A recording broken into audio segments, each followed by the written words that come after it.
नमस्कार बच्चों, BA part प्रथम हिंदी के ऑनलाइन क्लासेज में आपका स्वागत है। मैं हूं डॉक्टर सीताराम कुमावत और आपको पढ़ा रहा हूं हिंदी साहित्य का जो गद्य भाग है उसमें संकलित कहानी। इसका जो कहानी मैंने आपको बताई थी गदल, उसका पहला जो भाग है वो मैंने आपको बता दिया है। अब दूसरे भाग में हम इसकी समीक्षा करते हैं। कथानक है, शीर्षक है और उद्देश्य है, भाषा शैली है, पात्र हैं, कथोपकथन हैं, इनके आधार पर देश काल वातावरण है, इसके आधार पर हम इसकी समीक्षा करते हैं। ये रांगे राघव हैं जिनसे रूबरू आप पहले भी हो चुके हैं। ये दक्षिण भारत के रहने वाले थे लेकिन राजस्थान में आकर रहने लग गए और इन्होंने जो कबीलाई ज़िंदगी है उसकी जो त्रासद ज़िंदगी, उनका एक बहुत ही मुखर वर्णन इनके उपन्यासों में और कहानियों में मिलता है। जैसे मुर्दों का टीला है और कब तक पुकारूं, जिस पे एक सीरियल भी बन चुका है। ये बहुत अच्छे इनके उपन्यास हैं।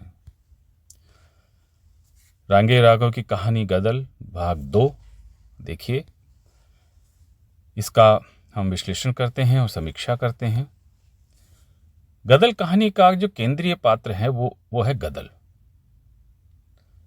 प्रेम जो आत्मपीड़न, समर्पण और उत्सर्ग की चिरपरिचित युक्तियों के साथ कहानी में विकसित होता चलता है, लेकिन इस प्रेम की रंगत उसने कहा था। जो चंद्रदत्त शर्मा गुलेरी की कहानी आपने पढ़ी थी और आकाशदीप जो कहानी जयशंकर प्रसाद की है, ऐसी कहानियों से पूर्णतः भिन्न है। इनमें भी जो है प्रेम और त्याग का वर्णन है, लेकिन ये उनसे भिन्न है।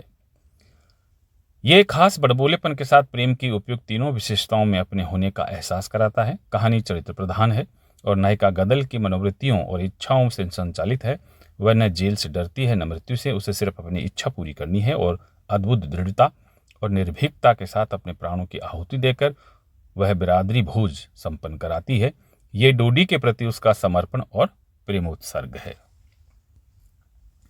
गदल कहानी की विशेषता यह है कि यह हिंदी साहित्य को अपनी दृढ़ता, कर्मठता और इच्छाओं से संचालित जैसा वर्जनाहीन स्त्री चरित्र देती है, वैसा मित्रों मरजानी की मित्रों के अतिरिक्त अन्यत्र दुर्लभ है। गदल की चारित्रिक संरचना बेहद पारदर्शी है। जो भीतर है वही एक ईमानदार अभिव्यक्ति के साथ बाहर भी है।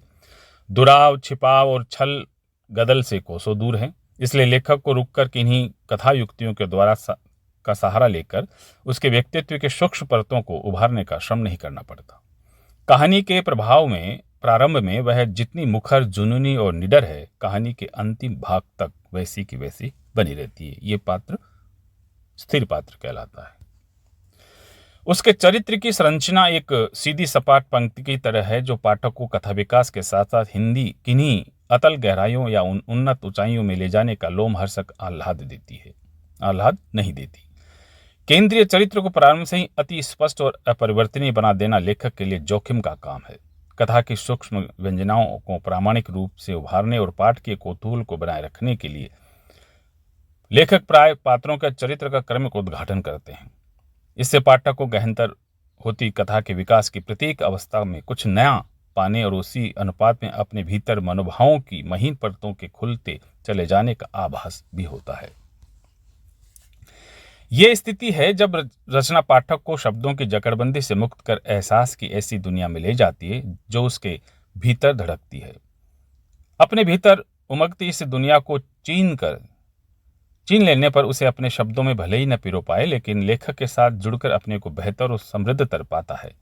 कहानी की दुनिया के समानांतर भी भीतर की दुनिया से तादात्म्य स्थापित कर पाने की क्षमता जितनी गहन और उन्नत होती है, कहानी उतनी ही प्रभावशाली और कालातीत होती चलती है, जो गदल में देखने को मिलता है। कुशल कथाशिल्पी रांगे राघव कहानी की इस अहर्ता को जानते हैं और पाठकों की अपेक्षा को भी, इसलिए घटनाओं के त्वरित वेग और चुटिल संवादों के सहारे वे पाठक की जिज्ञासा को उत्कर्ष की ओर लिए चलते हैं। कहानी का नाटकीय विधान सिर्फ दृश्यात्मकता का परिपाक नहीं करता, अपितु पाठक को उन क्रिया व्यापारों का साझेदार होने का वर्चुअल सुख भी देता है। स्पष्ट है कि विचारशील गंभीर पाठक को सम्मोहित दर्शक में तब्दील करने की कला कहानी कला में अंतर्निहित दुर्बलताओं और नजरअंदाज कर देती है। कहानी में गदल रंगमंच की प्राय सभी भूमिकाओं का स्वयं निर्वहन करती दिख पड़ती है। वह सूत्रधार, मुख्य अभिनेत्री, रंगदर्शक और पटकथा लेखक सभी भूमिकाओं में समान दक्षता के साथ संचरण करती है। रांगेय राघव की कहानियों का जो भाषा सौष्ठव है वो भी प्रभाव उत्पादक है। इनकी भाषा में तत्सम प्रधान शब्दावली, देशज शब्द एवं उर्दू अंग्रेजी शब्दों का सटीक प्रयोग हुआ है। आंचलिक शब्दावली का प्रयोग इनकी कहानियों की विशेषताएं हैं। जैसे कारज जो मृत्युभोज होता है उसके लिए इन्होंने जो शब्द का प्रयोग किया है वो कारज किया है, जो एक कबीलाई जो शब्द है। संवाद शैली भी रोचक है। इनकी कहानियों में कहीं तो वर्णनात्मक शैली प्रयुक्त हुई है, कहीं आत्मकथात्मक, प्रतीकात्मक, व्यंग्यात्मक शैली भी आ गई है। भाषा में लाक्षणिकता और स्थानीय कहावतों का प्रयोग भी हो गया है। गदल की भाषा शैली भरतपुर के ग्रामीण अंचल में बसे गुजरों की जिंदगी का इतनी जीवंत भाषा में चित्रण हुआ है कि पाठकों के सामने अंचल का चित्र उभर आता है। कुल मिलाकर रांगेय राघव के समग्र लेखन का कलात्मक पक्ष अत्यंत रोचक, प्रभाव उत्पादक एवं प्रसंगानुकूल ही नहीं, तकनीक में भी नवीनता प्रदान करता है। कहानी की नायिका गदल की विशेषता यह है कि वह अपने किसी भी मनोभाव और मान्यता को प्रचलित अर्थ के सहारे समझने की रूढ़ि का विरोध करती है। डोडी के प्रति अपने प्रेम की गहराइयों को अभिव्यक्त करने के लिए वह मर्यादा की सभी कगारों को तोड़ती हुए रोष का सहारा लेती है। गुन्ना की क्रिया के तुरंत बाद वासना पूर्ति के लिए मोनी के घर नहीं बैठती। दरअसल मोनी को पूरी कहानी में वह मर्द का दर्जा देती ही नहीं है। कभी उसे धमकाते हुए इशारों पर नचाती है, जैसे कहती है, अब क्या तेरे घर भर का पीसना पीसूंगी मैं। तो कभी अपनी उम्र का रोब दिखाकर उसकी धौंस को बचपने में उड़ा देती है। अरे तू तो तब पैदा भी नहीं हुआ था बालम, तब से मैं सब जानती हूं, मुझे क्या सिखाता है तू, मोनी को कहती है। तो कभी दृढ़ शब्दों में उसकी सीमाओं का बोध करा देती है। अपने मन से आई थी, रहूंगी नहीं रहूंगी, कौन तूने मेरा मोल दिया है। जाहिर है गदल के लिए मोनी डोडी को मर्मांतक आघात देने हेतु इस्तेमाल किया गया औजार भर है। उसने मुझसे मन फेरा, मैंने ऐसे बदला लिया उससे, किससे, डोडी से। गदल के बदले का अंक गणित साफ है। कोई कूटनीति नहीं, कोई आमने सामने दो हाथ की लड़ाई, हार जीत की परवाह नहीं, क्योंकि प्रतिद्वंदी को ललकारने की प्रक्रिया में ही उसके भीतर का आवेश क्रम से घुलता चला जाता है। आश्चर्य होता है कि अपनी उद्धत विद्रोह प्रकृति का बार बार ढोल पीटने वाली गदल डोडी के प्रति अपने प्रेम को लेकर इतनी खामोश क्यों रह गई, कह क्यों नहीं दिया। लोकलाज को तिलांजलि देते हुए जिस आकंठ भाव से उसने मोनी का वर्ण किया, उसी तरह डोडी के साथ भी वह घर बसा सकती थी। और मोनी के घर बैठने के बाद जब उस प्रेम को खरे शब्दों में अभिव्यक्ति दी भी, जब उसका कोई अर्थ नहीं रह गया। सत्य यह है कि गदल जितनी तेज तर्रार और विद्रोही दिखती है, असल में वो उतनी है नहीं। बिरादरी की मर्यादा ने उसकी सोच और गतिविधियों को बांधा हुआ है। पति के साथ एकनिष्ठ भाव से पिछले 30 बरस से वह गृहस्थी चला रही थी, लेकिन रह रहकर संकेतों में डोडी को इस तथ्य को भूलने नहीं देती। जब 14 की थी तब तेरा मौसा मुझे गांव में देख गया था।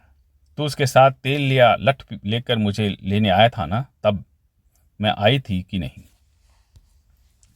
वह जानती है कि भरी जवानी में पत्नी और बच्चों को गंवा देने के बाद डोडी ने दूसरा ब्याह क्यों नहीं किया। गुन्ना की मृत्यु के बाद वह हर पल डोडी की ओर से आने वाले विवाह प्रस्ताव की बात जो रही थी। गुन्ना की मृत्यु ने उसे परिवार की मालकिन का हक छीनकर निहाल और नारायण की जो भूमि थी उनको दे दिया। तेरी आश्रित नहीं हूं जैसे चीखते प्रतिवादों के साथ परोक्ष रूप से वह डोडी को जल्दी फैसला लेने को उकसाती है। तेरे आश्रित मतलब तेरे सहारे नहीं हूं, तेरे रोटी पे नहीं पल रही हूं। गदल के लिए अपने प्रेम से भी बड़ा आत्मसम्मान है।